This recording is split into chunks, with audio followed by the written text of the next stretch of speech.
We are going to take some illustrations based on angular momentum and its conservation. A particle of mass m is given which moves in xy plane, and the coordinate of the particles at any instant is given by x is equal to a cos omega t and y is equal to b sin omega t, where a, b and omega are constants.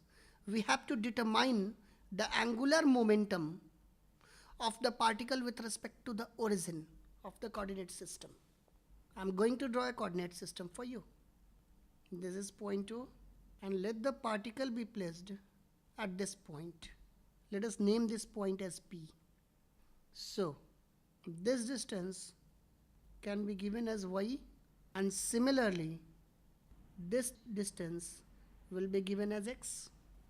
So, the velocity along the x-axis can be represented as Vx in the above direction, and along that y-axis will be represented by Vy as in the figure. Let O be the origin of the coordinate system. Now we can say angular momentum of the particle P about the O will be, let's denote it as L naught, and it will be given as, according to the coordinate system, as we have already studied, it will be equal to xpy minus ypx.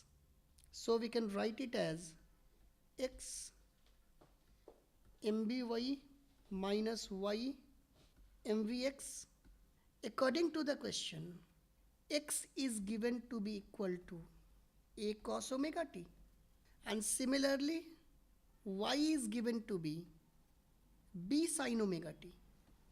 By differentiation, we will get Vx will be equal to dx upon dt, and it will be equal to minus a omega sin omega t.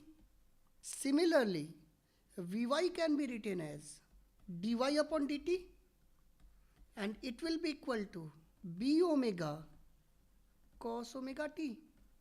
Substituting the value of x, y, vx, vy in the main equation, we will get L naught will be equal to m taken common from the both side, b omega cos omega t multiplied by a cos omega t plus a omega sin omega t b sin omega t. This will be the value. So we can write L naught is equal to a b omega cos square omega t plus sin square omega t, which is an identity. Thus the value of L naught will be equal to a b omega. This is your required answer. Now let's take the second illustration. It is given a particle of mass m attached to an end of an inextensible string is rotated with uniform speed v naught. The speed is given to be v naught, and it is rotating along a circle of radius r naught. The radius is given to be r naught over a smooth tabletop. Now we are pulling the string from the lower end, and due to pulling, the radius of the path is reduced to r naught upon 2. We have to determine the new speed and the tension in the string. The values have been given.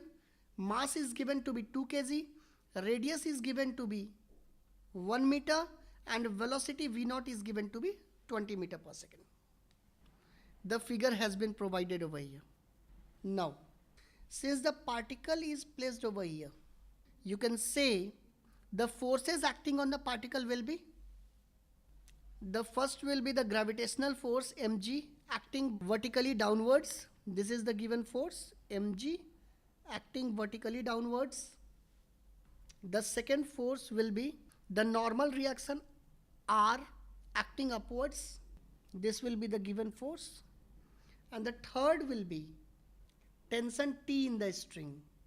And this tension will be acting along the table.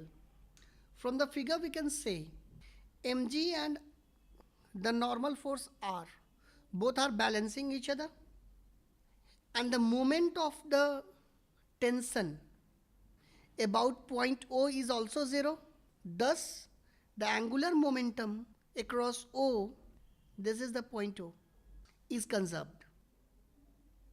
Let the speed be V0 at radius R0 and it be V1 at radius R1. R1 is equal to R0 upon 2.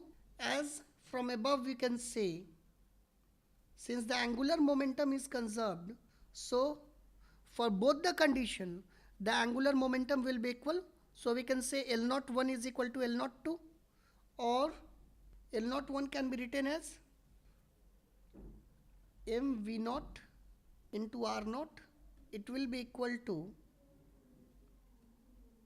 mv1 into R1, or we can say it is equal to mv1 into R0 upon 2, and the value of V1 will come out to be equal to 2V0. Since the value of V0 is 20 meter per second, so the value will be 2 into 20, that will give the value 40 meter per second. Now coming on tension. Tension can be written as to be equal to mv1 square upon R. It will be equal to the centripetal force. In the above it can be written as mv1 upon R0 by 2. It will be equal to 6400 Newton.